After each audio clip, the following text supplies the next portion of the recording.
ಇಂದೇ ಡೌನ್ಲೋಡ್ ಮಾಡಿ ಮತ್ತು ನಿಮ್ಮ ನೆಚ್ಚಿನ ಶೋಗಳನ್ನ ಆನಂದಿಸಿ. ನಮ್ಮ ಮಕ್ಕಳೇನೋ ತಪ್ಪು ಮಾಡೋ ಅಂಥವ್ರು ಅಲ್ಲ. ಆದರೂ ಒಳ್ಳೆ ಮುಹೂರ್ತ ಸಿಗೋ ಗಂಡು ಹೆಣ್ಣು ಮುಸಿ ದೂರನೇ ಇರಲಿ ಬಿಡಿ. ಈಗಿನ ಕಾಲದಾಗೂ ನೀನೇನವ ಇದ್ನಲ್ಲ ನಂಬ್ಕೊಂಡು. ಯಾವ ಕಾಲ ಆದ್ರೇನಪ್ಪ, ಶಾಸ್ತ್ರ ಒಂದೇ ಅಲ್ವೇ? ಇದೇನಪ್ಪ ಮದುವೆ ಆದ ತಕ್ಷಣ ಮಗಳು ಮನೆಗೆ ಬಂದ್ಲು ಅಂತ ನನ್ಕೋಬೇಡಿ ಪುಟಕ. ಇನ್ನು 1 ತಿಂಗಳಷ್ಟೇ, ಆಮೇಲೆ ನೀವೇ ಇರಲಿ ಅಂದ್ರು ನಾನು ನನ್ನ ಸೊಸೆನ ಇಲ್ಲಿರೋದಕ್ಕೆ ಬಿಡಲ್ಲ.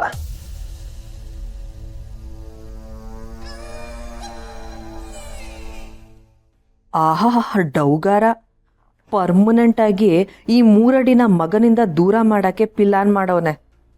ಈಗ ನೋಡಿದ್ರೆ ಸುಳ್ಳು ಬೊಗಳ್ತಾವನೆ. ಈ ಗ್ಯಾಪ್ನಾಗೆ ನಾನು ಏನಾದರೂ ಮಾಡಬೇಕಲ್ಲ. ಸುಮನ್ನ ಕಳ್ಸೋದಕ್ಕೆ ರೇವತಿಗಂತೂ ಇಷ್ಟನೇ ಇರಲಿಲ್ಲ. ಒಂದೇ ಸಮನೆ ಅಳು. ನನಗೂ ಮನಸ್ಸು ಭಾರ.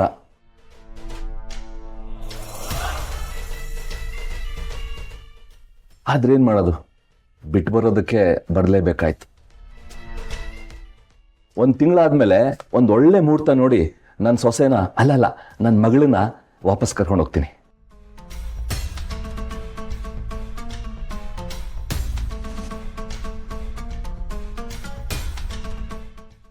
ನಾನಿನ್ ಬರ್ತೀನಿ ಪುಟ್ಟಕ್ಕ.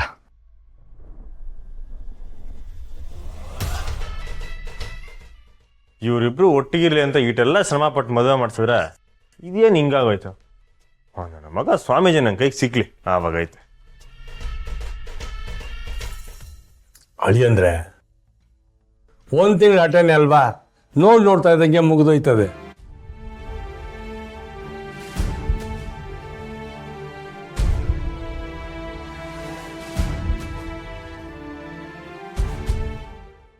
ಅವ್ವ,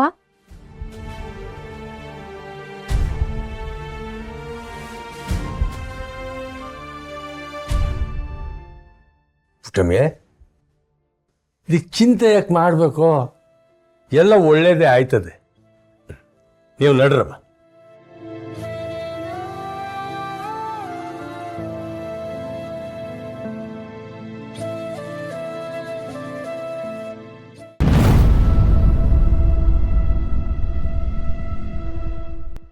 ನೋಡಿ ಸರ್, ಹೇಗ್ ಫೋರ್ಜರಿ ಮಾಡಿ ಟೆಂಡರ್ ತಗೊಂಡಿದ್ದಾರೆ ಅಂತ.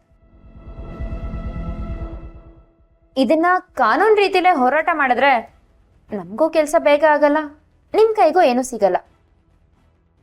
ಅದಕ್ಕೆ ಇಬ್ರು ಸೇರಿ ಒಂದು ಅಂಡರ್ಸ್ಟ್ಯಾಂಡಿಂಗ್ ಬಂದ್ರೆ ನಮಗೆ ನಮ್ಮ ಕೆಲಸನೂ ಬೇಗ ಆಗತ್ತೆ, ನಿಮಗೆ ಸೇರ್ಬೇಕಾಗಿರೋದು ಸೇರತ್ತೆ. ಬಟ್ ಇದೆಲ್ಲ ಕ್ರಾಸ್ ವೆರಿಫೈ ಮಾಡಿ ಟೆಂಡರ್ ಪಾಸ್ ಆಗಿರತ್ತಲ್ಲ. ಆಗಿದೆ, ಬಟ್ ಅವರು ಎಲ್ಲೂ ಸಿಕ್ಕಾಕೊಳ್ದಿರೋ ಥರ ಪ್ಲಾನ್ ಮಾಡಿದ್ದಾರೆ. ನೀವು ಮನ್ಸು ಮಾಡಿದ್ರೆ ಇದನ್ನ ಫೋರ್ಜರಿ ಅಂತ ಪ್ರೂವ್ ಮಾಡಿ ಅವ್ರಿಗೆ ಶಿಕ್ಷೆ ಕೊಡಿಸ್ಬೋದು. ಆಲ್ರೆಡಿ ರನ್ನಿಂಗಲ್ಲಿರೋ ಟೆಂಡರ್ನ ಕ್ಯಾನ್ಸಲ್ ಮಾಡಿಸ್ಬೇಕು ಅಂದರೆ ತುಂಬ ರಿಸ್ಕ್ ಆಗುತ್ತೆ. ನೀವು ಮನ್ಸು ಮಾಡಿದ್ರೆ ಯಾವುದು ರಿಸ್ಕ್ ಆಗಲ್ಲ ಸರ್. ನಮಗೆ ಈ ಟೆಂಡರ್ ಕ್ಯಾನ್ಸಲ್ ಆಗದೆ ಇದ್ರೂ ಚಿಂತೆ ಇಲ್ಲ. ಆದರೆ ಈ ಟೆಂಡರ್ ಯಾರ ಹೆಸರಲ್ಲಿದೆಯೋ ಅವರು ಅರೆಸ್ಟ್ ಆಗಬೇಕು.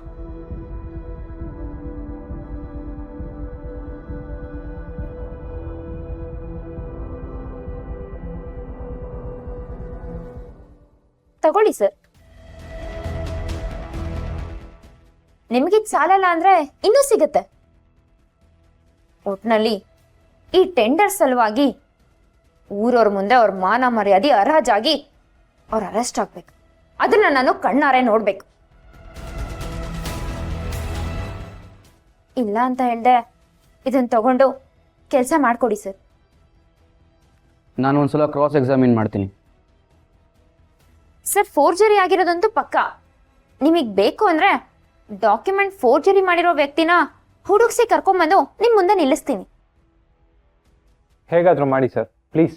ಈ ಟೆಂಡರ್ ತಗೊಂಡಿರೋನ ಅರೆಸ್ಟ್ ಮಾಡಿಸಿ. ಸರಿ ಆಯ್ತು, ನೀವು ಒಪ್ಸಿದ ಕೆಲಸ ಆಗತ್ತೆ ಅಂತ ಅನ್ಕೊಳ್ಳಿ. ಮತ್ತೆ ಈ ದುಡ್ಡಿನ ವಿಷಯ ಯಾರಿಗೂ ಗೊತ್ತಾಗಬಾರ್ದು. ಡೋಂಟ್ ವರಿ ಸರ್, ಈ ವಿಷಯ ಯಾರಿಗೂ ಗೊತ್ತಾಗಲ್ಲ. ಓಕೆ.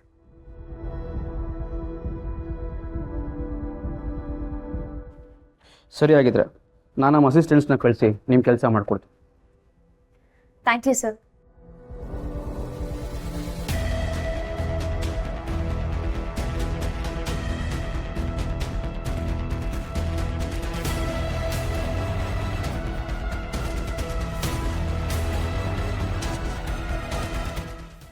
ಏ ಸಹನ, ನಿಮ್ಮ ಅವ್ವನ ಹೆಸರನ್ನ ಮೆರೆಸ್ಬೇಕು ಅಂತ ತಾನೆ ನನ್ನ ವಿರುದ್ಧ ಪೈಪೋಟಿ ಮಾಡಿ ಟೆಂಡರ್ ತಗೊಂಡೆ.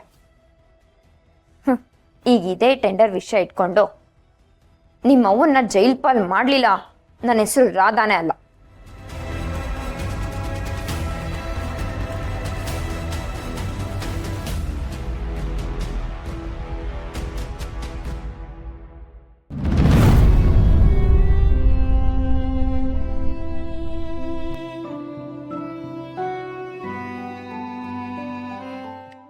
ಕಂಟಿ, ಏನ್ ಕಂಟಿ ಅರ್ಜೆಂಟಾಗಿ ಬರೋದಕ್ಕೆ ಹೇಳ್ದೆ?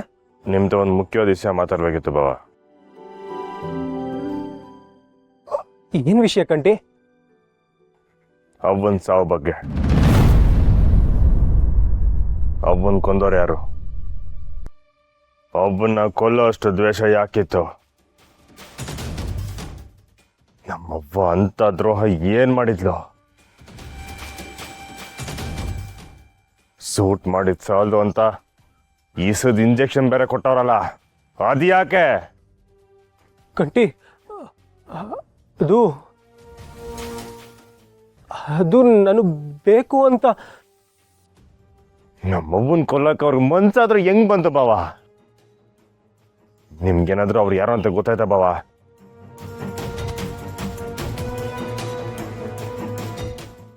ಹಾಗಾದ್ರೆ ನೀನ್ ಇಷ್ಟೊತ್ತವರೆಗೂ ಮಾತಾಡಿದ್ದು?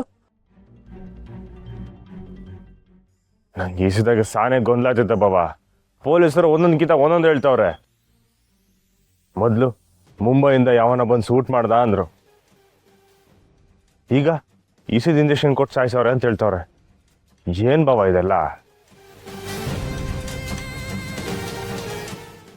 ಒಬ್ಬನ್ ಸಾವಿಗೆ ನ್ಯಾಯ ಕೊಡ್ಸಕ್ಕಾಗ್ದೆ ದಿನೇ ದಿನೇ ಕೊರಗ್ತಾ ಇದ್ದೀನಿ ಬಾವ. ಆ ಕೊಲೆಗಾರನ ಹುಡ್ಕಕ್ಕೆ ನನಗೆ ನಿಮ್ಮ ಸಹಾಯ ಬೇಕು ಬಾವ. ಮಾಡ್ತೀರಲ್ವಾ? ಕಂಟಿ, ನಾನು ಹತ್ರ ಒಂದು ವಿಷಯ ಹೇಳಬೇಕು. ಹೇಳಿ ಬಾವ.